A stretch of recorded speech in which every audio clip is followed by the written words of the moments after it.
Video berikut menggambarkan betapa kaum Melayu Malaysia selama ini bermimpi terlalu tinggi. Dan mereka cenderung bersikap sombong pada bangsa Indonesia karena kaum Melayu negeri kasino tersebut merasa negara mereka itu sudah hebat sekali. Mereka terkesan menyepelekan pula sepak bola Indonesia.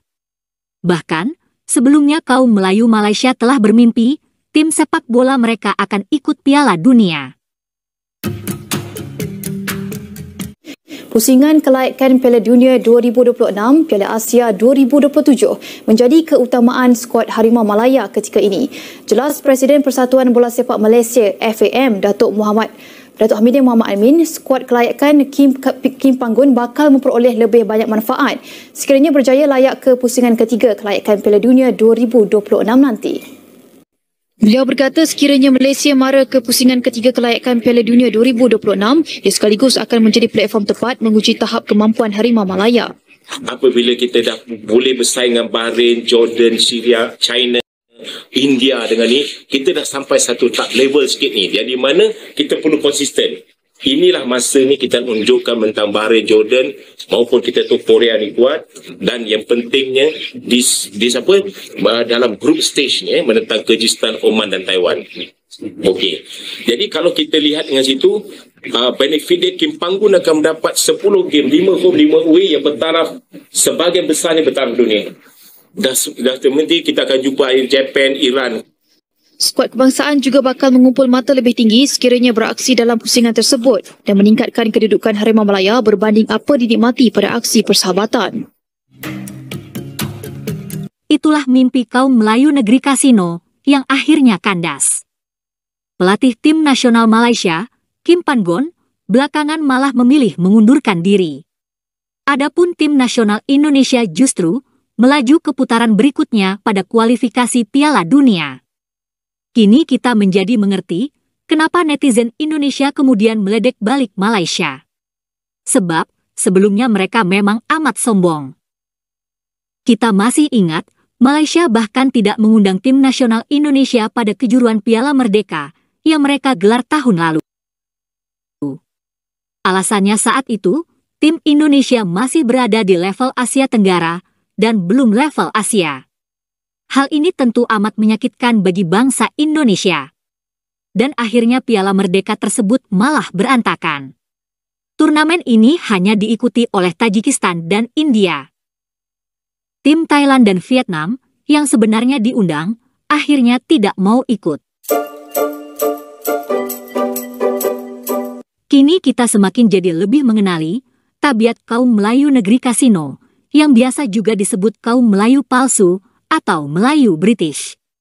Semua suku dari Nusantara mereka sebut sebagai Melayu. Dan hal ini adalah ajaran penjajah British yang mereka lestarikan.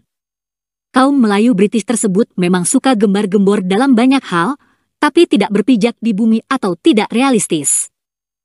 Sebelumnya, mereka suka gembar-gembor bahwa bahasa Melayu Malaysia itu hebat, bahkan mendunia. Penuturnya mencapai ratusan juta. Dan hal itu disampaikan oleh para pemimpin Melayu negeri kasino sendiri. Padahal, semua itu hanya omong kosong. Realitasnya adalah bahasa Indonesia yang mendunia. Bahkan, kaum Melayu Malaysia pula yang bermimpi lebih dulu, ingin membangun kereta cepat Kuala Lumpur ke Singapura, bahkan mungkin juga sampai Thailand. Tapi hingga sekarang pun, mimpi itu belum terwujud. Dan Indonesia malah lebih dulu mewujudkan kereta cepat. Sikap sombong kaum Melayu negeri kasino itu setidaknya disebabkan oleh dua hal. Yang pertama adalah halusinasi mereka bahwa kaum Melayu British atau kaum Melayu palsu tersebut sebagai kaum yang hebat. Padahal, mereka sebenarnya tidak berani mengusir penjajah. Jadi hal itu ilusi saja atau menipu diri mereka sendiri.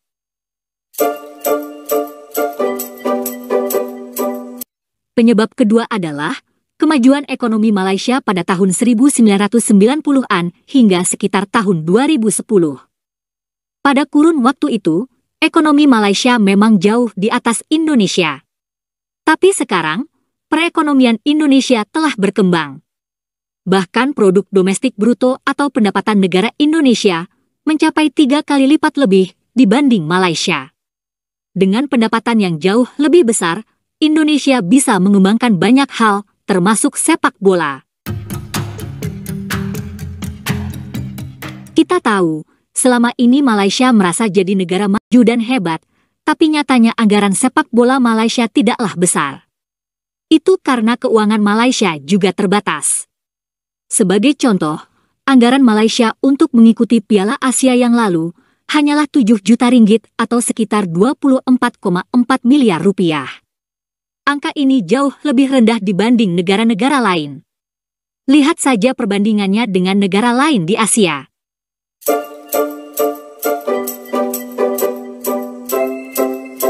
Karena itulah, Federasi Sepak Bola Malaysia amat gembira ketika mendapat tambahan dana 5 juta ringgit dari Perdana Menteri Anwar Ibrahim.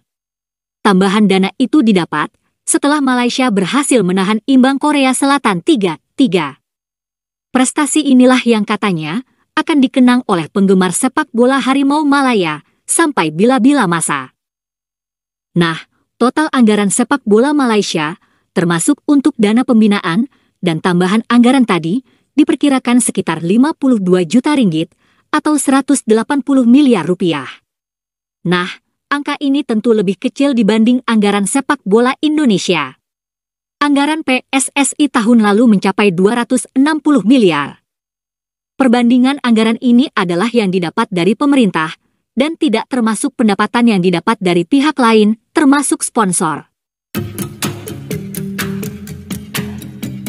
Walaupun lebih besar dibanding Malaysia, anggaran sepak bola Indonesia pun masih kalah dibanding negara yang lain, seperti Jepang, bahkan Vietnam dan Thailand. Lihat saja angka-angka berikut ini.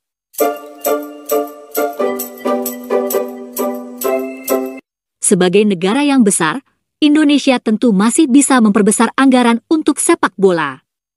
Tapi Malaysia tampaknya akan sulit melakukan hal yang sama. Jika mau jor-joran, maka utang Malaysia akan terus bertambah, dan negara ini bisa saja bangkrut. Hal inilah yang harus disadari kaum Melayu negeri kasino, yang terbiasa dengan dongeng dan halusinasi. Biar jelas, marilah kita simak tambahan utang Malaysia berikut ini. Walaupun kerajaan campuran berjanji sebelum ini tidak akan menambah hutang, tetapi sebaliknya yang berlaku apabila hutang kerajaan meningkat sebanyak 50 bilion ringgit setakat akhir April 2024. Hutang kerajaan persekutuan kini naik menjadi 1.22 trilion ringgit setakat akhir April tahun ini berbanding 1.17 trilion ringgit pada akhir tahun lalu. Dalam jawapan bertulis di Parlimen, Kementerian Keuangan memberitahu sudah melaksanakan pinjaman kasar berjumlah 70.5 bilion ringgit bagi 4 bulan pertama 2024. Jumlah pinjaman itu termasuk terbitan Sekuriti Kerajaan Malaysia, MGS, berjumlah 30 bilion ringgit, terbitan Pelaburan Kerajaan Malaysia berjumlah 34.5 bilion ringgit, dan Bel Perbendaharaan Malaysia berjumlah 6 bilion ringgit. Dalam jawapan itu, Kementerian Keuangan berkata peningkatan tahunan dalam hutang kerajaan persekutuan terutamanya berpunca daripada pinjaman untuk membiayai defisit fiskal, termasuk perbelanjaan pembangunan. Itulah tambahan utang Malaysia pada tahun ini. Sebagai gambaran, untuk mengurangi utang yang semakin besar, Malaysia sudah berusaha berhemat dengan cara menghapus subsidi minyak. Targetnya mencapai 39 triliun rupiah pada tahun ini. Sebagai perbandingan pula, Malaysia mendapatkan pendapatan dari judi dan kasino sekitar 34 triliun rupiah setiap tahun. Itu sebabnya, Malaysia juga sulit menghapus judi kasino. Karena, kalau judi dihapus, Malaysia akan semakin bergantung pada utang. Negara Indonesia pun juga berhutang. Sebagian anggaran negara Indonesia ditutup pula dengan utang. Bedanya adalah, rasio utang Indonesia masih lebih kecil dibanding Malaysia. Marilah kita lihat data berikut ini. Pada tahun 2000, rasio utang Indonesia pernah mencapai 86% dari produk domestik bruto. Adapun saat itu, Malaysia hanya sekitar 33%. Tapi, pada tahun-tahun berikutnya, justru rasio utang Malaysia yang jauh lebih tinggi. Bahkan rasio utang Malaysia sekarang sebenarnya bisa dikatakan sudah tidak aman lagi. Untuk ukuran Indonesia, batas aman rasio utang negara adalah di bawah 60% dari PDB. Jadi, Indonesia sebenarnya masih bisa menambah utang, asalkan dikelola dengan hati-hati dan digunakan untuk kepentingan yang produktif, atau untuk proyek yang mampu mendongkrak pertumbuhan ekonomi. Itulah gambaran betapa kaum Melayu negeri kasino selama ini suka bermimpi muluk-muluk dan tidak sesuai dengan realitas. Semua gara-gara mereka terbiasa dengan dongeng atau halusinasi. Mereka merasa jadi kaum yang hebat di masa lalu. Tapi realitasnya, mengusir penjajah pun tidak ada nyali.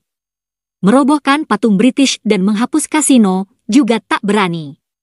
Mereka suka gembar-gembor bahwa bahasa Melayu itu hebat. Faktanya, justru bahasa Indonesia yang mendunia. Dan mereka juga berambisi jadi penguasa Nusantara, ingin memelayukan Nusantara. Tapi di negara sendiri pun, mereka sekarang tidak berkuasa. Pemerintah Anwar Ibrahim sekarang tidaklah mewakili kaum Melayu yang konservatif, atau kaum yang suka berhalusinasi. Anwar lebih mewakili kaum Melayu modern, kaum Cina, India, dan masyarakat Sabah Sarawak. Adapun partai-partai Melayu konservatif sekarang menjadi oposisi. Karena itulah, mereka terus-menerus ingin menumbangkan Anwar Ibrahim. Dan video berikut ini adalah rencana mereka untuk terus melakukan demonstrasi. Tolak, tolak! Tolak, tolak! Tolak Anwar! Tolak Anwar! Tolak, tolak! Tolak, tolak! Tolak Anwar! Tolak Anwar! Reformasi! Reformasi! Akan menganjurkan beberapa siri Himpunan Aman Selamatkan Rakyat Malaysia, Selamatkan Malaysia, bermula dengan Himpunan Mahkamah Rakyat Hukum Anwar di Tambun pada 27 Julai 2024. Itu program yang pertama.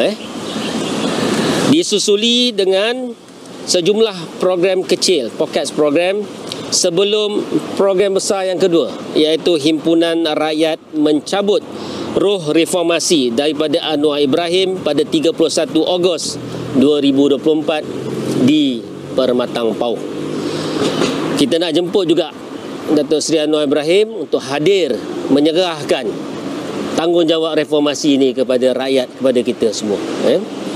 Dan kemuncaknya akan ada satu himpunan 100,000 rakyat selamatkan Malaysia pada 16 September 2024 bertempat di Kuala Lumpur. Kita harap rakyat dapat luangkan masa untuk bersama kita dalam program-program yang kita nyatakan tadi. Kita minta, kita desak Datuk Seri Anwar Ibrahim meletak jawatan dan berundur secara terhormat. Kedua, turunkan harga minyak dan kos sara hidup yang sekarang ini sangat membebankan rakyat. Ketiga, lawan rasuah dan salah guna kuasa. Keempat, kembalikan kebebasan media dan hak bersuara rakyat. Kelima, jamin kedaulatan dan keselamatan negara. Itulah rencana demonstrasi yang akan dilakukan kubu penentang Anwar Ibrahim. Terima kasih sudah menonton sajian kami. Sampai jumpa lagi.